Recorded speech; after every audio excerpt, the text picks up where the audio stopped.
Pessoal, chega aqui, dê like nesse vídeo, aqui no canal do Facincani também, se inscreva, por favor, pra gente falar direto e reto do que significou esse empate Palmeiras 2, Fortaleza 2, em pleno Allianz Parque, e com a vitória do Botafogo sobre o Bragantino, dever fora de casa que o Botafogo tem feito muito bem, aliás, tem jogado demais nessa temporada, que o Palmeiras não fez na partida lá em Bragança Paulista há alguns dias, e que, com isso, faz com que, de novo, o Botafogo abra vantagem de 3 pontos sobre o Palmeiras na tabela de classificação do Campeonato Brasileiro. Já chego direto e reto dizendo para vocês o que significou o resultado. E não é desmerecendo o time do Fortaleza, tá? Porque o time é bom, o time faz um grande trabalho, tem uma belíssima administração com o Marcelo Paz, baita de um treinador com o Juan Pablo Vojvoda. Individualmente tem alguns bons jogadores, não à toa briga na parte de cima da tabela do Campeonato Brasileiro. Mas, em termos de interesse do Palmeiras, o que ele precisava fazer, e ainda mais com um rival que aprendeu a não mais ramelar em Campeonato Brasileiro, que agora tem nadado de braçada na temporada, que já está na final da Libertadores, aquele que acha que o Peñarol vai fazer 6 gols de diferença no Botafogo no jogo de volta da Libertadores, tem... isso aqui precisando de muito ajuste, porque é impossível isso acontecer. O Botafogo está na final da Libertadores e lidera com muita justiça o Campeonato Brasileiro. Com todos esses argumentos juntos, o resultado, empate Palmeiras 2, Fortaleza 2 em casa, foi uma desgraça. Foi uma bela porcaria de resultado. E se você concorda com isso, já sabe, me siga aqui no meu Instagram também, no @Felipe.Facincani, mas principalmente se inscreva aqui no meu canal, pra gente já falar direto e reto sobre esse assunto, tá?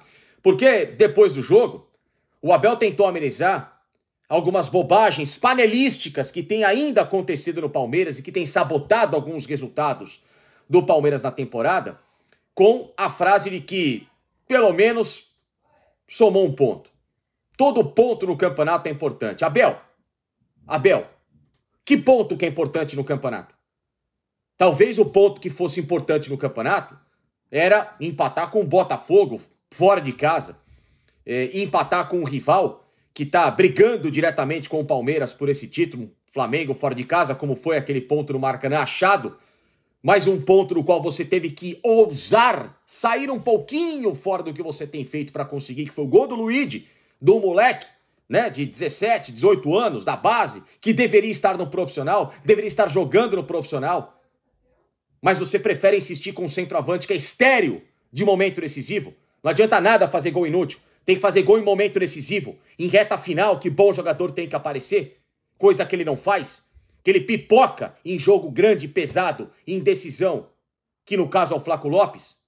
Mas aí é um outro assunto também, ainda dentro desse vídeo. Mas não existe dizer que pelo menos um ponto é importante contra o Fortaleza no Allianz Parque. O Palmeiras somou 1 ponto contra o Fortaleza no campeonato, time que briga diretamente com ele, ou estava brigando pelo título brasileiro. Porque o Palmeiras tomou uma traulitada lá em Fortaleza, levou uma lambada de 3 gols e não venceu quando teve 2 oportunidades no jogo, tá? Com resultado favorável. Porque isso se soma, por que esse ponto não foi bom? Porque o Palmeiras perdeu em casa para o Vitória. Porque o Palmeiras perdeu em Barueri, quando tinha a chance de ter aberto o placar contra o Atlético Paranaense. Tá? Porque o Palmeiras não venceu o Bragantino em Bragança. Então só nessa brincadeira, olha quantos pontos que o Palmeiras deixou de somar, que hoje fariam com que o Palmeiras fosse líder do campeonato. Então não é comemorar o ponto contra o Fortaleza. É lamentar por muitas teimosias e algumas escolhas, pontos que estão sendo deixados pelo caminho contra o adversário que não tem perdido pontos. Que, aliás, ajudou o Palmeiras na rodada passada. E que nessa até poderia ter ajudado. Estava quase ajudando. Estava quase salvando a sua pele das bobagens que foram feitas. Mas não é toda hora que milagre e raio cai no mesmo lugar. E você já deveria ter aprendido com isso, Abel. Principalmente em entender que alguns jogadores que estão retornando de processos de lesões, por mais importantes que eles sejam para a história do clube, não podem estar à frente daqueles que estão melhores fisicamente, que merecem confiança para jogar. ou então que na meritocracia tem bola também para jogar. Por que que o Giai, depois do jogo contra o Bragantino, em que ninguém foi bem, foi sacado do time? Para entrar o Marcos Rocha, que também ninguém entende, que renovou o contrato. E o centroavante, que foi pior ainda que o Giai, continua lá jogando. Por que que o Zé Rafael já voltou direto com a posição de titular e não teve que ficar escalando o Everest? Coisa que, por exemplo, o coitadinho do Rômulo, do Fabinho, precisam. Não é um Everest, os caras têm que subir na estratosfera do planeta Terra para ver se um dia consegue ter uma vaga no time. Que são bons jogadores, que poderiam atuar. Por que que talvez você não coloque o Dudu, como eu já gravei vídeo a respeito desse assunto, tirando um centroavante que hoje é molenga no ataque do Palmeiras, para colocar um cara que pelo menos tem dom de finalização, que tem peso de camisa, que tem talento, para jogar ali como último homem? Você tira a referência, deixa o ataque mais leve, mais rápido, com o Dudu circulando menos por espaços em velocidade, porque ele também está retornando de lesão, mas ele, diferente de alguns, ele é bom jogador e está numa posição que o Palmeiras não tem uma outra peça. Tira o centroavante e coloque um Rômulo para jogar e dê uma outra cara a essa equipe. Dê uma outra opção a essa equipe. Mas não fique engessado sempre nos mesmos, como aconteceu hoje. Olha como a saída do Aníbal Moreno, ela compromete todo o meio-campo e a circulação, não só defensivo e equilíbrio, mas também ofensivo do Palmeiras. Jogar com Richard Rios e Zé Rafael, que faz um 2024 horroroso, tenebroso, que não consegue andar em campo, é quase que um suicídio para o setor defensivo, ainda mais para o lateral direito, que fica ainda mais exposto, e esse voltando de lesão e precisando de uma recomposição. Só que quem estava atuando por ali é o Richard Rios, que não marca nem a sombra dele, que só joga na seleção colombiana, que é um dos jogadores mais supervalorizados desse elenco do Palmeiras. E o Fabinho, que é um menino simples, da base, que não tem mídia, mas que quando entra, faz a parte dele, não joga. E aí o que que acontece? Um Palmeiras, toda hora, nesse vício panelístico de cair na mesmice das mesmas opções, e evidentemente com isso, não abre oportunidades e confiança para peças e fatos novos, que é o que o Palmeiras precisa, para tentar decidir um jogo.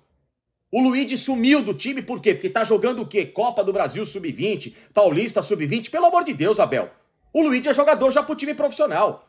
O cara entrou no jogo contra o Flamengo no Maracanã e guardou. Não é jogador para Sub-20. Pelo amor de Deus. O Thales é a mesma coisa, é outro moleque já para entrar e jogar, para ser até uma opção ao Estevão, para poder jogar junto com os caras no segundo tempo, não sei. Mas porque são bons de bola, se percebe. Ter o volante Patrick da base é outro menino para ser lançado, para ter oportunidade no principal. Para que ficar colocando em campo jogadores que fazem anos como esse ruim, no caso do Zé Rafael, de Marcos Rocha, a lesão do Mike, etc e tal, Flaco Lopes, que é artilheiro do time da temporada. Que artilheiro de time é esse da temporada? Que na hora, na reta final, some. Que não chuta gol. Atacante que não chuta... Ah, mas ele sofreu o pênalti. Gente, pelo amor de Deus, a bola foi enfiada ali na frente para qualquer um que tá ali na frente a correr atrás da bola. Aquilo ali não é mérito de pênalti, de centroavante.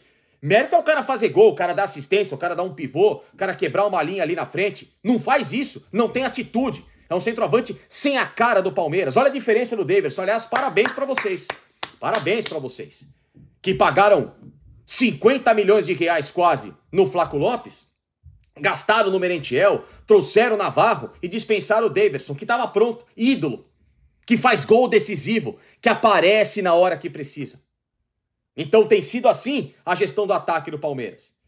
E mesmo eu também, como muita gente tem criticado o Rony, por ser um jogador que já não está mais no nível que possa entregar de confiança no Palmeiras, mas o Rony tem uma diferença ao Flaco Lopes. Ele tenta aparecer para o jogo. Ele tem um pouquinho de vontade para jogar. E vontade, às vezes, mesmo que não seja o suficiente, já ajuda. O Flaco Lopes nem isso, é um a menos ali na frente. Então, pelo amor de Deus. E aí a gente tem que somar também os acontecimentos do jogo. O primeiro pênalti nele no Flaco Lopes foi pênalti. Não foi pênalti em cima, foi pênalti porque o zagueiro do Fortaleza trançou o tornozelo dele.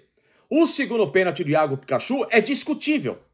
Porque eu, Felipe Facincani, pelo critério que eu gosto e que eu sempre me acostumei a ver no futebol, o cara se proteger assim não é pênalti. Porque aí a gente vai cair também na comparação do fatídico lance do Luan na final do Mundial contra o Chelsea, que ele também fez a mesma coisa e deram um pênalti e o Palmeiras perdeu o título.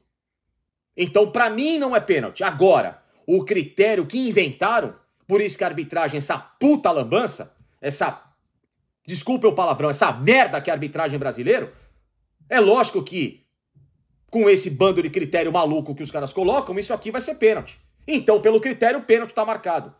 Tá? Então, pelo critério, o pênalti foi bem marcado. Agora, se eu daria? Claro que não.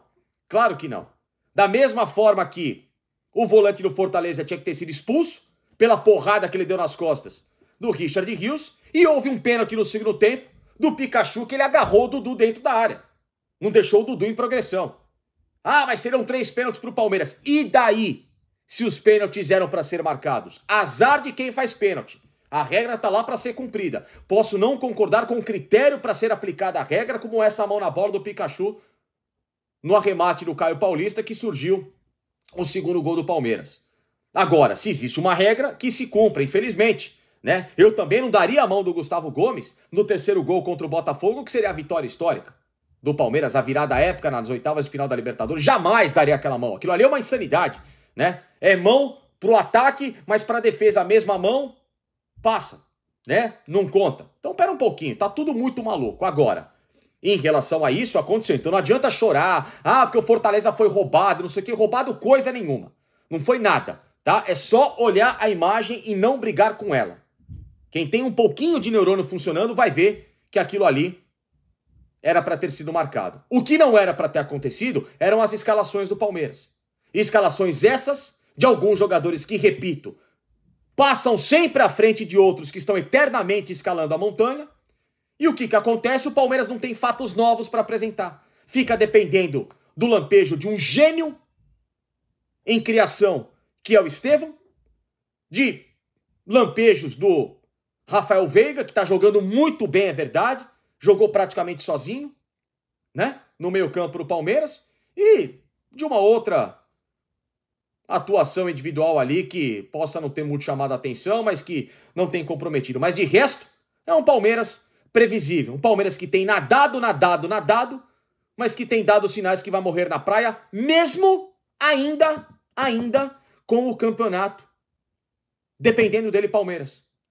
Porque se ele continuar com essa vantagem, mesmo péssima, porque o Botafogo é muito bom, porque se fosse o Botafogo do ano passado a vantagem era maravilhosa, de estar 3 pontos atrás, mas para esse Botafogo estar 3 pontos atrás é uma desgraça, porque o time não perde, o time é bom, mas ainda com tudo isso, o Palmeiras depende dele para ser campeão. É, manter essa vantagem até o jogo contra o Botafogo e vencer o Botafogo para ultrapassá-lo no critério de desempate. Mas dá para confiar no que o Palmeiras tem feito? Quando tá precisando, o time volta de data FIFA jogando um futebol péssimo, pobre, cretino como esse, aí fica complicado. E não adianta vir reclamar, viu, Abel? Ah, porque a chance de gols perdidas, porque não sei o que, não sei o que. As suas escolhas fazem com que essas situações aconteçam dentro de campo.